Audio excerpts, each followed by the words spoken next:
Randy, thank you for sitting down with me. Good to be here today with you, Mark. Yeah, you too. Now, you're a special advisor for the Canadian Seed Growers Association. We're here in St. John's, Newfoundland for the first in-person annual meeting since 2019, I believe. It's been 4 years. That's pretty exciting. Yeah, it is. And like I say, you're special advisor for CSGA, and you're a bit of a legend in this organization. You've received the CSGA Honorary Life Award. You've been in the seed industry for about 50 years. That's a half a century. That's a lot of experience under your belt. CSGA originally hired you in 1996 from your CFIA position. You were a negotiator for cost recovery programs with the seed sector. So you specialize in regulatory matters. That's kind of your area. So I'm going to get right into it. CSGA is a smart organization. It hires top talent with experience in government. You come from CFIA. Your executive director, Doug Miller, was at the CFIA. CFIA being Canadian Food Inspection Agency, for people who don't know. CSGA's policy director, Mike Scheffel, has a CFIA background. Your former executive director, Glenn Chansey, was a CFIA alumnus. Your certification manager, Brianna Chouinard, comes from a CFIA background. You're probably sensing a theme here. How does experience in government and CFIA specifically give you an advantage as CSGA navigates this whole seed regulatory modernization process? How does it help someone to have that CFIA background? Yeah, and I think it's more of a not exactly what we learned there, although you do in working there learn the importance of the public good or public service. I think a lot of us bring a common goal to get things done, maybe more than some of those we worked with there, but we all share that lessons we learned in terms of public service, public good, that regulations really are designed to do, and sometimes are misunderstood on that front. But that's a key part of CSGA's mission, the public good or good of Canadian agriculture. And a lot of other organizations, so-called lobby or advocacy organizations, don't have that in their mandate or mission statements at all.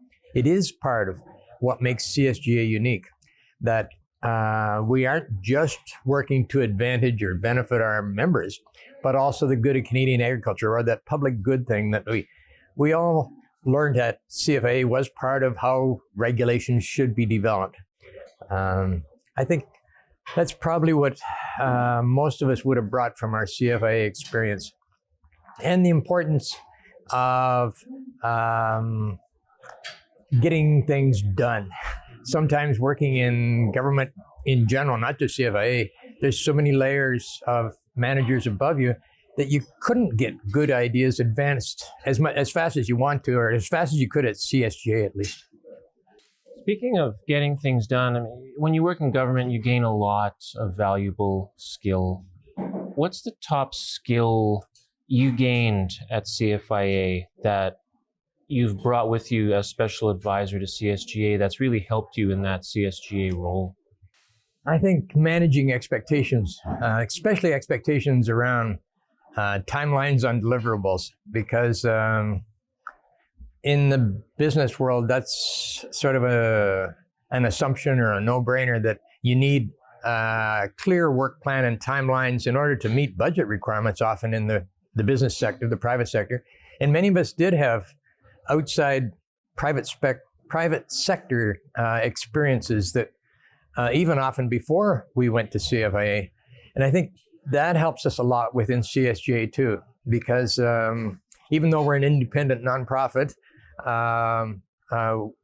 and we work with very limited budgets, we know that you need to negotiate, consult broadly, because you are a regulator, you are a co-regulator at CSGA, but you got to negotiate transparently with all the cards on the table, and manage the expectations for the deliverables. Sometimes people expect regulations to get changed way faster than it's possible. And we have the advantage in CSGA of being able to change our standards much faster than the government possibly can. But we've also got a standards development process that requires a lot of open, transparent negotiating and consulting with all the stakeholders. Speaking of being able to do things faster and more nimbly, CSGA is aspiring to take on a greater role in the Canadian seed certification system. CSGA is kind of actually on the verge. It's funny, we're here on the edge of Canada this week, and CSGA is really on the edge, on the verge of becoming more important than it ever has been in its 100 plus year history. And as someone who's been in the seed industry so long, who's had so much experience with CSGA, how does it feel for you to see the organization sort of becoming poised to possibly take on that much greater role? And to me, it feels like a sort of natural growth or evolution in many ways. And certainly, in terms of timing, CSGA is fully capable presently, both in terms of staff complement and board of directors composition and capability. They're definitely capable of taking on more. I just hope that others involved in seed regulatory modernization can really understand and appreciate the capacity of CSGA to take on more. Yeah, there's so many people involved in this industry, and there's so many people involved in the seed regulatory modernization process, which actually won't wrap up until 2025. And as CSGA moves through that SRM process, as we call it, towards its goal of taking on that greater role, that greater authority in Canada's seed system, as special advisor, what's your top piece of advice to CSGA for how it can keep its eye on the prize, so to speak, and as it moves towards that goal? Yeah, and truthfully, they don't need a lot of advice from me, truthfully. They're very, very capable. And as we've seen in some of the presentations here yesterday, there's a clear plan, clear objectives. And it's more a matter now of being able to clearly communicate those to enough of the stakeholders involved in seed regulatory modernization. To me, it's much more of a communications challenge now. But CSGA's long understood it. It sort of built its foundation, and now its bright future depends on these effective working relationships that they are working hard to maintain. And I think that will be the key piece. Communications and those effective working relationships, I think that would be the key piece.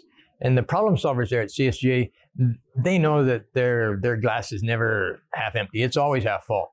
And that Doug refers to it as the bright future, and that they're going to make, not expect to happen, but make. And so I'm confident that they're going to keep moving forward. Well, they're lucky to have someone like you with so much good advice and experience under his belt to advise them. And I'm grateful that you took time to sit down with me, Randy. Thank you so much. Thanks for your interest.